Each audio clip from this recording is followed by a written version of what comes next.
আজি বুধবাৰ 2025 চনৰ 29 জানুৱাৰী উভতি চাওঁ ইতিহাসত আজিৰ দিনটো এণ্টন চেখভৰ জন্মদিন 1860 চনৰ 29 জানুৱাৰীত ৰাছিয়ান সাম্ৰাজ্যৰ তাগানৰোগত জন্ম হৈছিল প্ৰসিদ্ধ ৰুছ নাট্যকাৰ চিকিৎসক চুটিগল্পকাৰজনৰ সম্পূৰ্ণ নাম এণ্টন পাভলোভিচ চেখভ যাদু সম্ৰাট এম হুছেইনৰ জন্মদিন 1944 চনৰ 29 জানুৱাৰীত আমগুৰিত জন্ম হৈছিল অসমত যাদুক জনপ্ৰিয় সন্মানজনক কলা হিচাপে প্ৰতিষ্ঠা কৰাৰ লগতে আকৰ্ষণীয় পৰিবেশন ভংগীৰে বিপুল জনপ্ৰিয়তা অৰ্জন কৰা যাদু সম্ৰাট হিচাপে খ্যাত মঞ্চ যাদুকৰ গৰাকীৰ সম্পূৰ্ণ নাম মফজ্জল হুছেইন ৰোমাৰিঅ'ৰ জন্মদিন 1966 চনৰ 29 জানুৱাৰীত ব্ৰাজিলৰ ৰিঅ' ডি জেনেইৰোত জন্ম হৈছিল ফুটবল ইতিহাসৰ অন্যতম শ্ৰেষ্ঠ খেলুৱৈ হিচাপে স্বীকৃত ফুটবল কেৰিয়াৰত 60তকৈও অধিক গোল স্ক'ৰ কৰা 1994 চনৰ ফিফা বিশ্বকাপ ফুটবল প্ৰতিযোগিতাৰ গোল্ডেন বল বিজয়ী ব্ৰাজিলৰ তাৰকা ষ্ট্ৰাইকাৰজনৰ জৰ্জ ফাৰ্নাণ্ডেজৰ মৃত্যু 2019 চনৰ 29 জানুৱাৰীত 88 বছৰ বয়সত নতুন দিল্লীত মৃত্যু হৈছিল 3 দশকৰো অধিক কাল লোকসভাৰ সদস্য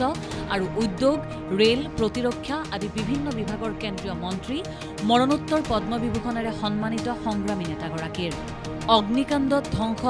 লা ভেনিছ অপেৰা 1996 চনৰ 29 জানুৱাৰীত ইটালীৰ ভেনিছৰ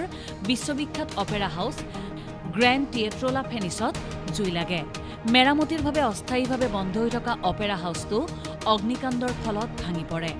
প্ৰথম অটোমোবাইলৰ পেটেণ্ট 1886 চনৰ 29 জানুৱাৰীত জাৰ্মান অটোমোবাইল ইঞ্জিনিয়াৰ উদ্ভাৱক কাৰ্ল ফ্ৰেডেৰিক বেঞ্জে প্ৰথম আধুনিক মটৰগাড়ীৰ পেটেণ্টৰ বাবে আবেদন দাখিল কৰিছিল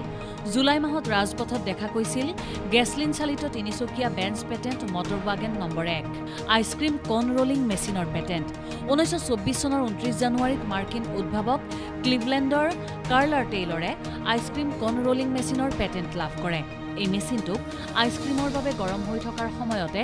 শংকু আকৃতিৰ পাত্ৰত পাতল সদ্য বেক কৰা ৱেফাৰ গঠনৰ বাবে ব্যৱহাৰ কৰা হয় বুলি বৰ্ণনা কৰা হৈছিল প্ৰথম অভাৰত হেট্ৰিক ইৰফান পাঠানৰ 2006 চনৰ 29 জানুৱাৰীত ভাৰতৰ ইৰফান পাঠান টেষ্ট ক্ৰিকেটৰ প্ৰথম অভাৰত হেট্ৰিক লোৱা বিশ্বৰ প্ৰথমজন বলাৰ হিচাপে পৰিগণিত হয় পাকিস্তানৰ বিৰুদ্ধে খেলা টেষ্ট শৃংখলাৰ তৃতীয়খন খেলত তেওঁ এই বিৰল কৃতিত্ব অৰ্জন কৰে ফ্ৰান্সৰ পাৰমাণৱিক পৰীক্ষাৰ অন্ত 1996 চনৰ 29 জানুৱাৰীত ৰাষ্ট্ৰপতি জেক চিৰাকে ফ্ৰান্সৰ পাৰমাণৱিক পৰীক্ষণ কাৰ্যসূচীৰ অন্ত পৰাৰ কথা ঘোষণা কৰিছিল দক্ষিণ প্ৰশান্ত মহাসাগৰীয় অঞ্চলত দেশখনে পাৰমাণৱিক বিস্ফোৰণ ঘটোৱাৰ এদিন পিছতে এই আনুষ্ঠানিক সিদ্ধান্ত ঘোষণা কৰে ভাৰতৰ প্ৰথম বাতৰি কাকত প্ৰকাশ 1780 চনৰ 29 জানুৱাৰীত সেই সময়ৰ ব্ৰিটিছ ভাৰতৰ ৰাজধানী কলিকতাৰ পৰা প্ৰকাশ হৈছিল কেলকাতা জেনেৰেল এডভাৰটাইজাৰ নামেৰেও পৰিচিত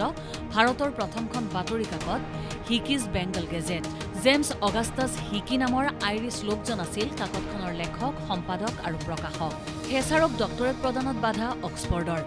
1985 চনৰ 29 জানুৱাৰীত অক্সফৰ্ড বিশ্ববিদ্যালয়ে ব্ৰিটিছ প্ৰধানমন্ত্ৰী মাৰ্গাৰেট থেচাৰক সন্মানীয় ডক্টৰেট ডিগ্ৰী প্ৰদান কৰিবলৈ অমান্তি হয় থেচাৰক ডক্টৰেট প্ৰদানৰ বাবে বিশ্ববিদ্যালয়খনৰ হেবাদুমাদাল কাউন্সিলে আগবঢ়োৱা প্ৰস্তাৱ বিশ্ববিদ্যালয়খনৰ পৰিচালনা সভাই 738,319 ভোটৰ ব্যৱধানত নাকচ কৰে কোকা-কোলা কোম্পানী প্ৰতিষ্ঠা 1892 চনৰ 29 জানুৱাৰীত জৰ্জিলাৰ আটলাণ্টাত আশা গ্ৰীক স্কেণ্ডলাৰে কোকা-কোলা কোম্পানী প্ৰতিষ্ঠা কৰে 1886 চনত জন এছ পেম্বাৰটনে ৰোগীৰ টনিক হিচাপে উদ্ভাৱন কৰা কোকেইন আৰু কেফেইন ভিত্তিক লঘু পানীয় কোকা-কোলাৰ সূত্ৰ আৰু ব্ৰেণ্ড কেণ্ডলাৰে ক্ৰয় কৰিছিল ৰোমিঅ' এণ্ড জুলিয়েটৰ প্ৰথম প্ৰদৰ্শন 1595 চনৰ 29 জানুৱাৰীত লণ্ডনৰ ছ'ৰ এডিছৰ দ্য থিয়েটাৰত উইলিয়াম শ্বেক্সপিয়েৰৰ জনপ্ৰিয় নাটক tragedy of Romeo' and Juliet প্ৰথমবাৰৰ বাবে প্ৰদৰ্শিত হৈছিল ইনফৰমেশ্যন ডেস্ক দেশ টুডে